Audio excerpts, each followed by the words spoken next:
Assalamualaikum warahmatullahi wabarakatuh. Kali ini kita akan melanjutkan materi tentang larutan elektrolit dan non-elektrolit. Ini adalah bagian ketiga ya. Jadi di bagian ketiga itu kita akan membahas tentang apa saja jenis ikatan senyawa yang ada di dalam larutan elektrolit dan non-elektrolit. Jadi secara garis besar bahwa jenis ikatan senyawa itu ada dua, yaitu bahwa ada senyawa ion dan ada senyawa kovalen ya. Jadi untuk senyawa ion ini sendiri pengertiannya adalah senyawa yang memiliki ikatan ion. Jadi di dalam senyawa ion ini dia memiliki ikatan ion ya. Nah, ikatan ini terbentuk oleh atom logam dengan atom non logam. Jadi ion ini dari atom logam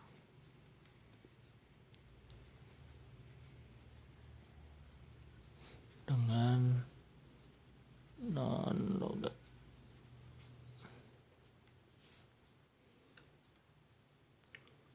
Nah, senyawa ion dalam bentuk padatan memiliki susunan yang sangat mampat atau rapat ya, sehingga ion-ionnya tidak dapat bergerak bebas.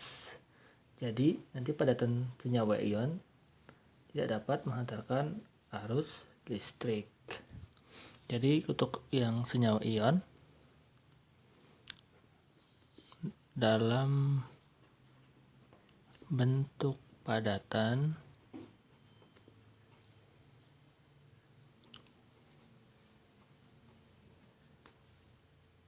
tidak dapat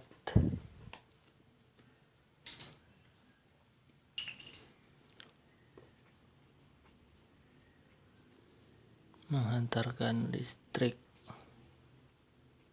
Karena apa? Ya karena susunannya yang rapat atau mampat tadi ya. Arus listrik.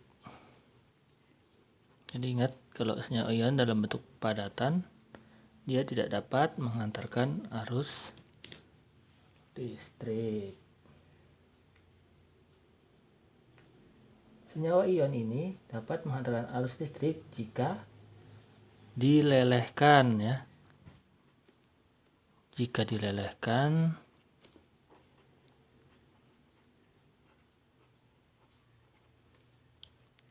dia dapat menghantarkan listrik.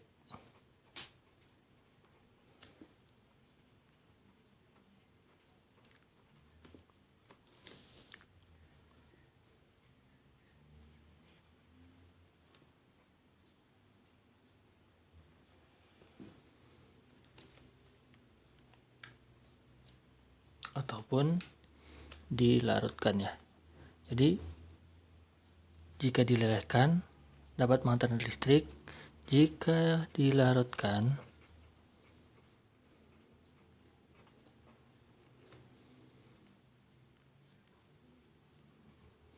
juga dapat menghantarkan listrik.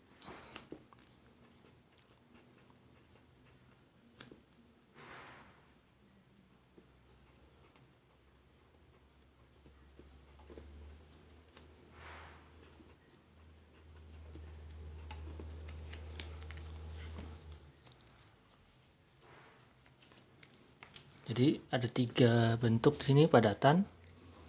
Yang ini nanti lelehan ya. Dilelehkan ini nanti lelehan bentuknya, lelehan. Yang ini dilarutkan berarti larutan. Jika dalam bentuk padatan, senyawa ion itu tidak dapat menghantarkan arus listrik.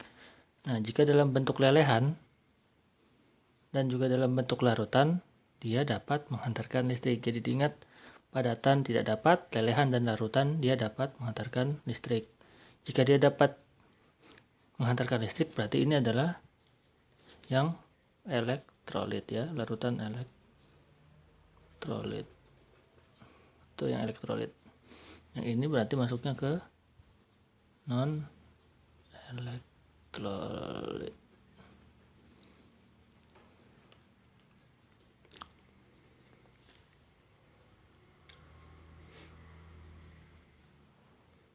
Kemudian kita ke senyawa kovalen. Oke, senyawa kovalen ini ada dua ya. Dia ada polar yang pertama, yang kedua non polar.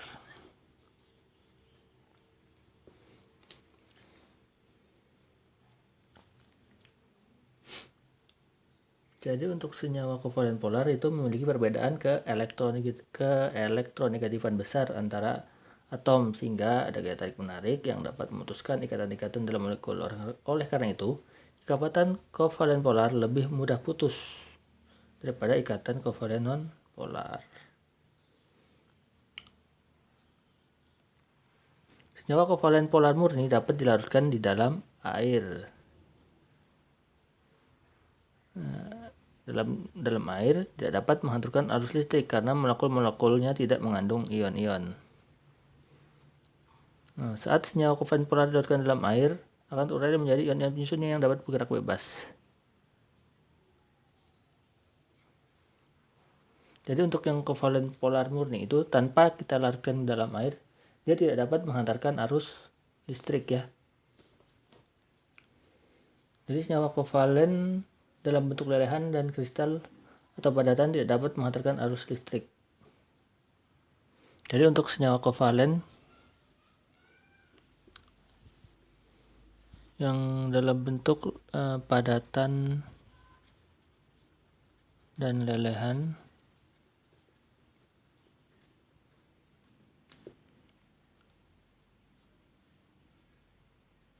tidak dapat menghantarkan listrik.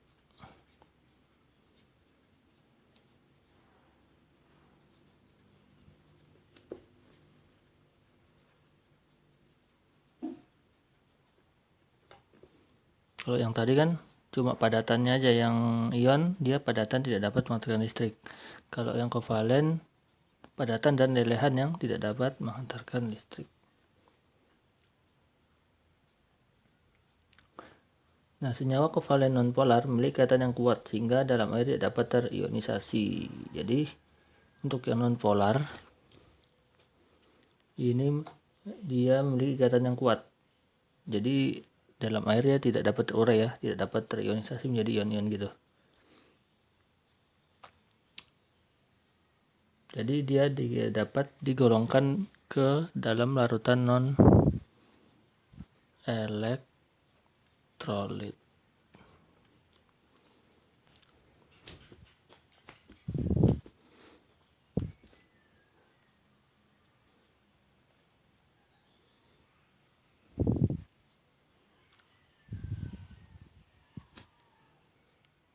Oke, jadi untuk kesimpulan dari jenis ikatan senyawa yang ada di dalam larutan elektrolit dan non elektrolit adalah kayak gini ya.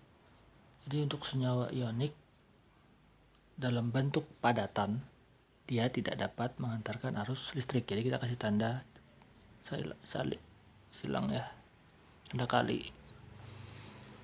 Nah, terus tadi untuk ionik yang dalam bentuk lelehan, dia dapat menghantarkan arus listrik. Begitu juga untuk ionik yang dalam bentuk larutan ya. Kita kasih tanda centang jika dia dapat menghantarkan arus listrik. Bagaimana dengan kovalen polar? Kovalen polar tadi dalam bentuk padatan dan lelehan dia tidak dapat menghantarkan arus listrik. Jadi kita kasih tanda silang di padatan dan juga lelehan. Bagaimana dengan bentuk larutan? Nah, dalam bentuk larutan kovalen polar dapat menghantarkan arus listrik. Jadi kita kasih tanda centang. Bagaimana dengan kovalen non polar? Untuk non polar dari 3 bentuk padatan, lelehan dan larutan dia tidak dapat menghantarkan arus listrik semua ya. Jadi untuk padatan kita kasih silang, lelehan juga, dan larutan juga. Oke, jadi inilah kesimpulan dari materi ketiga kita ini.